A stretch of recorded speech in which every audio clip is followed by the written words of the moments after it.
respond. Just kidding. Okay, Matt here with Titan Terrain Studios.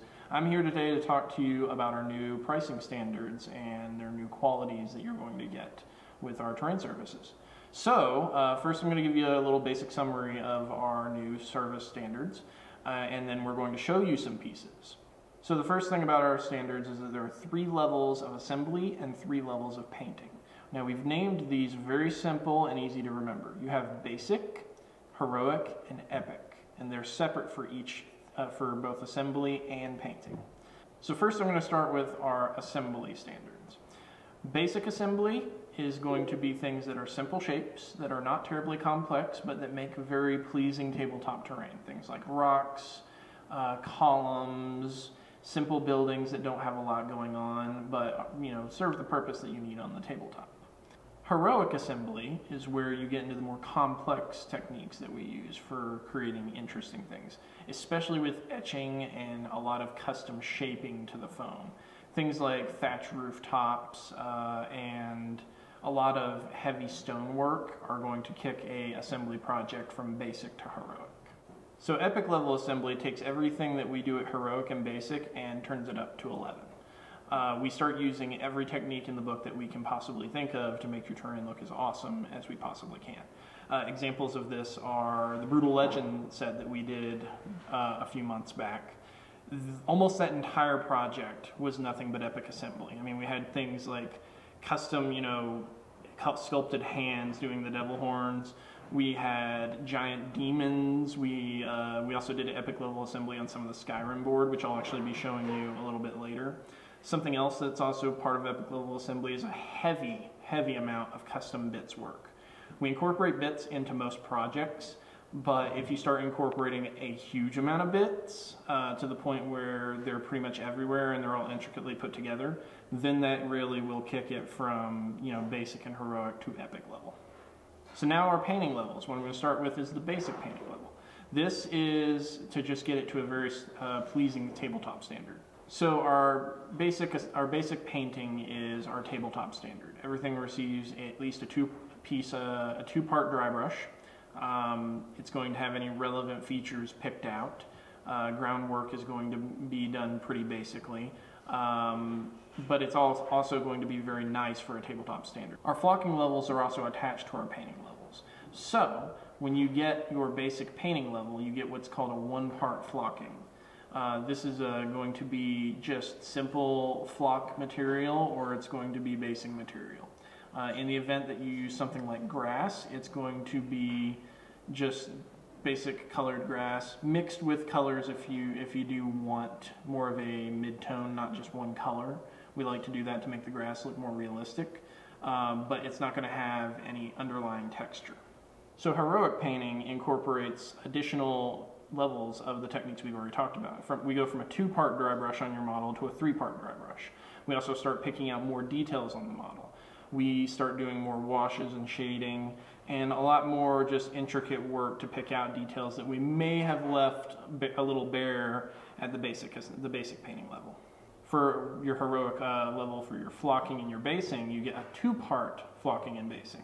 This means that if you have grass, you're going to have an underlying texture under there as well. So that means we're going to use some sort of sand or gravel base to create a groundwork, and then from there we're going to do a little bit of flocking work on top of that.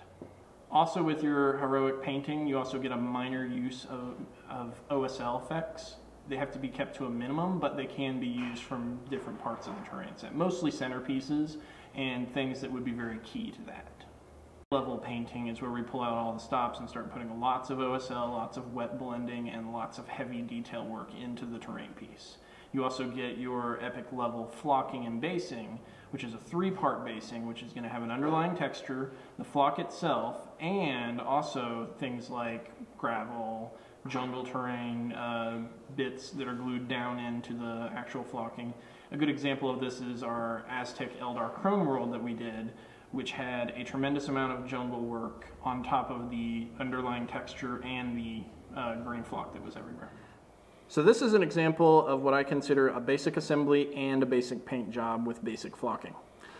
As you can see, this is a very simple geometric shape. It's just a couple of column pieces that have been put together. It's got a relatively simple two-piece dry brush, and it's got just one layer of flock on it. We've also added a couple of little things like this skeleton and these vegetation to kind of mix it up, but for the most part it's pretty basic. I'm also going to show you some other examples. You have this is another example of a basic assembly and a basic painting.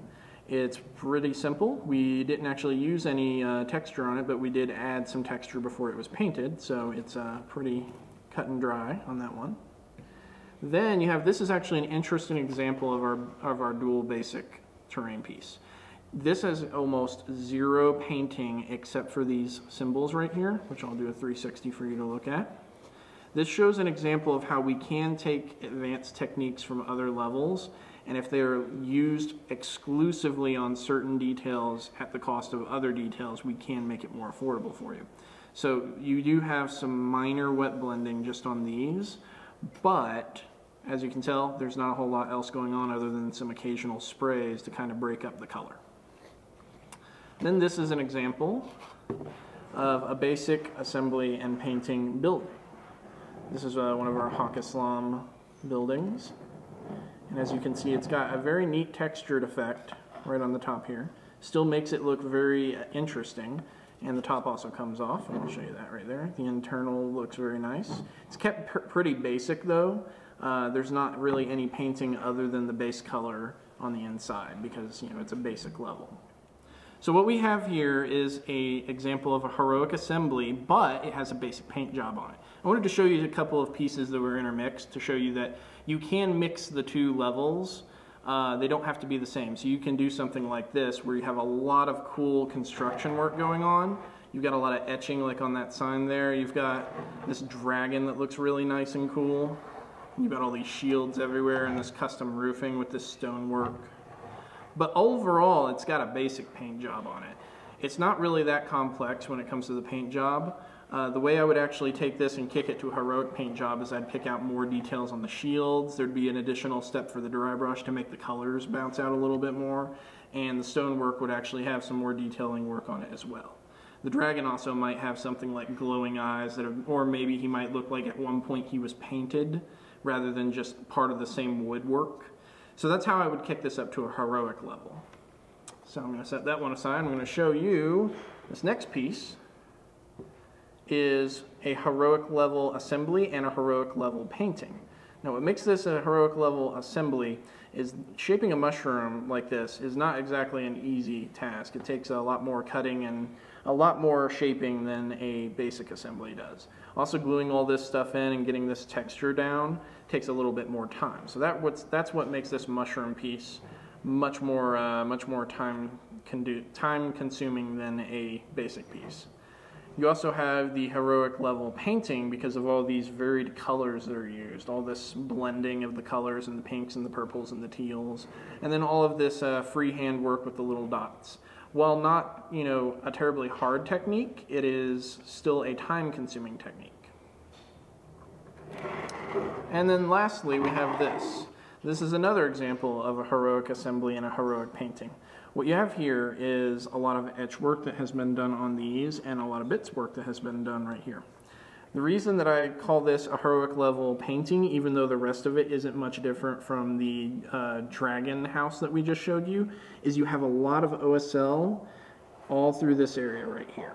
That is what kicks this up to heroic. Any OSL at all in any project will make it at least a heroic project. Now, if we had gone through and done OSL on these other two runes as well, and then picked out some of the more details on this stuff that's laying on the ground, then that might actually almost kick it to an epic level with that amount of OSL and detail. I'm going to do a 360 with this one as well. As you can see, we didn't leave the backs just bare. We had some more rock formations going on. You've also got this, this nice two-part flocking going on down here. This is a little bit less than what we normally do now. Normally now what we do is we'd add a underlaid texture as well, but this is still pretty heroic from what I'm seeing. Okay, so just like our example that we used with the basic level, where you can take particular details and it can cause a project to kick up a little bit, or you can get more details included in. This is an example where a project, normally I would say this is a heroic level. I'm going to do a little 360 for you. The reason that I would normally say this is heroic, but this is that it doesn't have the heavy amount of flocking that we normally do, but the water effects on this thing are extremely detailed. You have this waterfall that we've done, and that's why I would actually say this is an epic level, simply because of the water effects and the blending we've done with the water and just this really cool waterfall that we've got going on here. The only thing I would say with our current standards that we would change about a piece like this is the flocking level would be a little bit better. I'd say this is really only a basic flocking, but I would probably kick it at least to a 2 or 3 part for this particular piece. All right, and for our next piece is this, the Viking head, also known as Viking Optimus Prime, when you look at him just like that. I kid you not, I did not realize that I was making Optimus Prime until everyone told me after I'd already finished it. So I must have had Transformers subconsciously on the brain. But this is what we consider an epic level assembly as well. This thing is just high detail. It has a completely custom sculpted head that was made utterly from scratch. It's got so much etching work all over the place. It's got a 3-part flocking, because you have the base texture underneath that you can see coming up through the flocking at points. You've got the colored grass, and you've got the snow lying inside it and at different points. Now, from a paint job standpoint, though, this is what I would consider mostly a heroic paint job, because you do have the 2-part dry brush, and then you have these mud effects all over the areas where water has seeped dirt down through it, but it's not quite up to an epic level paint job. One example that could kick it to an epic level paint job is if you decided to make it like glowing in different areas. Glowing and wet blending are really what kicks something to epic. Now we're going to show you an example of what I just talked about with the glowing and the wet blending. This is an epic level assembly and an epic level paint job.